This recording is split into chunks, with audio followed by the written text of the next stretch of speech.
दोस्तों, क्या आपको ये मालूम है कि हमारे जिस्म में भी पुलिस होती है, फ़ौज होती है, जो कि हमारे जिस्म में हमला आवर होने वाले जरासीमों, बैक्टीरिया और वायरसेस जो कि बीमारी की वजह होते हैं, उनके ख़िलाफ़ जंग करते हैं और उनका ख़ात्मा करके हमें बीमारियों से बचाते हैं। आज मैं कॉम्पोजिशन ऑफ ब्लड के दूसरे पार्ट में आपको WBCs यानी वाइट ब्लड सेल्स, जिनको हम ल्यूकोसाइट्स भी कहते हैं, उनका तारुफ और उनके बारे में आपको कुछ मालूमात दूंगा। इसके अलावा हम प्लेटलेट्स को भी देखेंगे कि आखिर वो क्या होते हैं। तो सबसे पहले आ जाते हैं वाइट ब्लड सेल्स के ऊपर। वाइट ब्लड सेल्स ही हमारे जिस्म की पुलिस और फौज है। हमारे जिस्म में मुख्तलिफ बीमारियाँ जरासीमों की सूरत में और बैक्टीरिया और वायरसेस की सूरत में हमलावर होती हैं, तो ये उनकी रोकथाम में सबसे अहम किरदार अदा करते हैं। They are motile. मोटाइल का मतलब ये है कि ये जिस्म में किसी एक जगह पे नहीं रहते, बल्कि ये जिस्म में एक जगह से दूसरी जगह सफ़र करते रहते हैं और उन जरासीमों का पीछा करते हैं जो हमारे जिस्म को नुकसान पहुंचाने के लिए उसमें दाखिल हुए होते हैं, और फिर उन्हें मुख्तलिफ तरीक़ों से ख़त्म कर देते हैं। तो मोटाइल होते हैं, देयर शेप इज़ इरेगुलर, और इरेगुलर शेप इस वजह से क्योंकि इन्होंने मुख्तलिफ जगहों से गुजरना होता है, तो इनकी शेप एक सी नहीं रहती। तो इनकी शेप जो होती है कोई ख़ास एक किस्म की नहीं, बल्कि बेतरतीब सी होती है।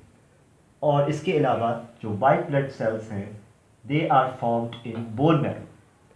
हमारी कुछ हड्डियाँ होती हैं, उन हड्डियों के अंदर बोन मैरो मौजूद होती है। बोन मैरो क्या है?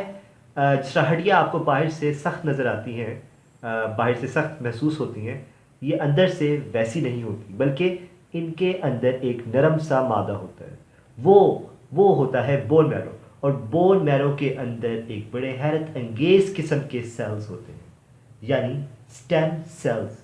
ये जो स्टेम सेल्स होते हैं, ये वो ख़ास सेल्स होते हैं जो कि दूसरे खलियों, दूसरे सेल्स को बनाने की काबिलियत रखते हैं।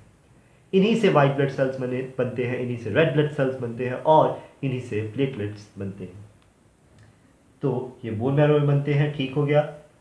इनका लाइफ स्पैन, ये करीबन 20 दिन तक ज़िंदा रह सकते हैं या इसके अराउंड। तो इनका लाइफ स्पैन काफ़ी कम है रेड ब्लड सेल से। इसके अलावा they defend our body against pathogens and antigens. अब सवाल ये पैदा होता है कि पैथोजेंस क्या होते हैं और एंटीजेंस क्या होते हैं। तो पैथोजेंस जिस्म में बीमारी की वजह बनने वाले और फिर जिस्म में दाखिल होकर अपने तादाद बढ़ाने वाले जो बैक्टीरिया और वायरसेस हैं, तो जब वो हमारे जिस्म में दाखिल होते हैं तो वो बीमारी की वजह बनते हैं और फिर अपनी नस्ल की अफजाइश करते हैं, दे इंक्रीज़ इन नंबर। तो ये होते हैं पैथोजेंस। और एंटीजेंस क्या होती है? तो एंटीजन कोई भी है जो आपकी बैरूनी चीज़ को या फिर जिस्म में दाखिल होती है, और आपका इम्यून सिस्टम क़ुव्वत मुदाफ़ियत उसकी निशानदही करती है, और निशानदही करने के बाद उसको ख़त्म करने की कोशिश जस्तजू करती है। तो हमारी बॉडी को पैथोजेंस और एंटीजन से कैसे बचाते हैं white blood cells? By engulfing. Engulfing मतलब निगल लेना। वाइट ब्लड सेल्स जो पैथोजेंस होते हैं उनको निगल लेते हैं, और निगलने के बाद और इसके लिए हम फैगोसाइटोसिस का लफ्ज़ भी इस्तेमाल कर सकते हैं। फैगोसाइटोसिस का मतलब होता है सेल सेल का खाना खाना। फैगोसाइटोसिस, सेल जब किसी चीज़ को निगल के खा लेता है तो वो फैगोसाइटोसिस होता है। खाने का मतलब इस तरह कि जब वो उस चीज़ को, बैक्टीरिया या वायरस को निगल लेगा, तो अब ये तो नहीं ना कि वो सारे उसके अंदर जमा होते चले जाएं, तो वो उनको छोटे छोटे टुकड़ों में वो वहाँ पे अंदर जब वो निगल लेता है टूट जाते हैं वो बैक्टीरिया और वायरसेस वगैरह, और इससे वो हमारे जिस्म के लिए फिर बीमारी फैलाने का ज़रिया नहीं बनते और हज़म हो जाते हैं। तो इंगल्फिंग एंड फैगोसाइटोसिस भी हो गया। By producing antibodies and some chemicals which facilitate immune system. Antibodies क्या है? एंटीबॉडीज़ प्रोटीन्स होती हैं। तो एंटीबॉडीज़ का ताल्लुक एंटीजन से जो है वो आपके लिए डिफ़ाइन करता है इम्यूनिटी को, बॉडी की क़ुव्वत मुदाफ़ियत को। एंटीजन्स और एंटीबॉडीज़ का जो ताल्लुक़ है ये डिफ़ाइन करता है, ये तारीफ़ है इम्यूनिटी की। कैसे? अगर आपने इम्यूनिटी को 2-3 लफ्ज़ों में बयान करना है तो आप कहेंगे एंटीजन,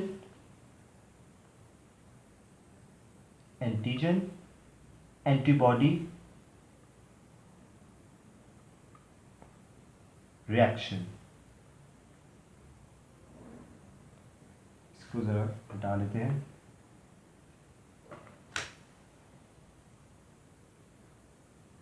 तो इम्यूनिटी यानी आपकी क़ुव्वत मुदाफ़ियत 2-3 लफ्ज़ों में ये है कि जब कोई एंटीजन जिस्म में दाखिल होता है तो एंटीबॉडी रिलीज़ होती है वाइट ब्लड सेल्स के ज़रिए, और वो एंटीबॉडी उस एंटीजन को तबाह कर देती है।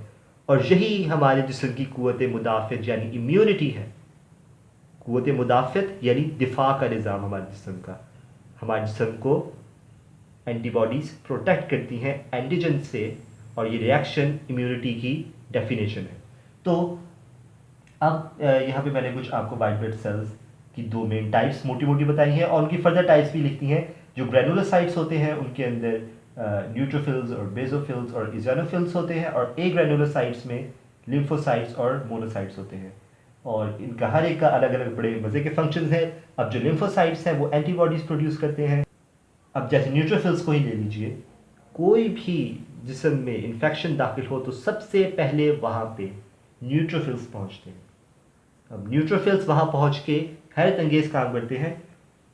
They produce chemicals which facilitate immune system. Chemicals produce करते हैं, उन्हीं केमिकल्स, वो केमिकल्स सिग्नल होते हैं दूसरे वाइट ब्लड सेल्स के लिए।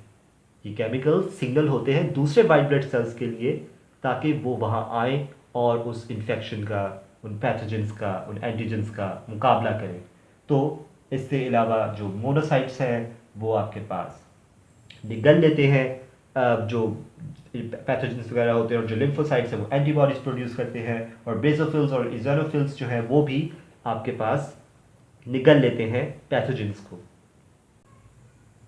आप खुद सोच के बताएं कि अगर हमारे जिस्म में कोई चोट लगे और वहाँ से खून निकलना बंद ना हो तो फिर क्या होगा?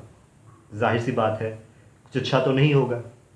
तो जो हमारे जिस्म में जो ऐसे ब्लड का कंपोनेंट है, ब्लड का ऐसा जुज़ है जो कि इस बात को यकीनी बनाता है कि हमारा खून रुकना बंद हो जाए, और हमारे जिस्म के अंदर फ़र्ज़ करें ब्लड वेसल है कोई, उसके अंदर कोई इंजरी हो जाती है, कोई ज़ख़म लग जाता है उस पर, तो वहाँ पे भी वो जिस्म के अंदर भी ऐसे ही इसी बात को यकीनी बनाता है कि खून का ज़िया ना हो। तो वो पार्ट ब्लड का है प्लेटलेट्स। प्लेटलेट्स कोई ख़ास सेल्स नहीं होते, लेकिन इनको हम सेल्स के टुकड़े कह सकते हैं। इनको थ्रोम्बोसाइट्स भी कहते हैं। ये बनते कहाँ हैं? ये बनते हैं बोन मैरो में। बोन मैरो जहाँ पे वाइट ब्लड सेल्स भी बनते हैं और जहाँ पे रेड ब्लड सेल्स भी बनते हैं स्टेम सेल्स की वजह से। तो इनका लाइफ स्पैन क्या होता है? तो इनकी उम्र होती है 1 से 2 हफ्तों के दरमियान तक ये रह सकते हैं। तो आगे देख लेते हैं हम क्यों ये कहते हैं कि ये सेल के टुकड़े हैं, लेकिन सेल्स इनको हम नहीं कह सकते। इस वजह से क्योंकि ना तो इनमें कोई न्यूक्लियस है और ना ही इनमें कोई डीएनए, लेकिन कुछ सेल्स के पार्ट्स होते हैं जैसे कि माइटोकॉन्ड्रिया और एंडोप्लाज्मिक रेटिकुलम इनमें मौजूद होता है। अब मेन चीज़, असल बात आ जाती है, तो वो ये है कि they stick, aggregate and form blood clot where there is injury like cut और डैमेज ब्लड वेसल्स। हमारे जिस्म के ऊपर कोई कट लग जाए, कोई चोट या कोई ज़ख़म, या फिर जिस्म के अंदर कोई ब्लड वेसल यानी खून की नाली इंजर हो जाए, ज़ख्मी हो जाए, तो ये वहाँ पे जमा होते हैं, उस जगह से जुड़ जाते हैं और वहाँ पे एक लोथड़ा सा बनाते हैं। वहाँ पे खून को जमा के एक लोथड़ा सा बनाते हैं जिसको हम कहते हैं ब्लड क्लॉट। और इसी की वजह से जो खून है उसका ज़ाया होना रुक जाता है, खून बहना थम जाता है और हमें नुकसान नहीं पहुँचता। तो उम्मीद है आपको मेरी आज की वीडियो पसंद आई होगी। इसको लाइक ज़रूर कीजिएगा, चैनल को सब्सक्राइब भी कीजिएगा ताकि आपको मेरी अगली वीडियोस के मुतालिक पता लग सके, और इस वीडियो को शेयर भी कीजिएगा ताकि किसी और का भी फ़ायदा हो जाए।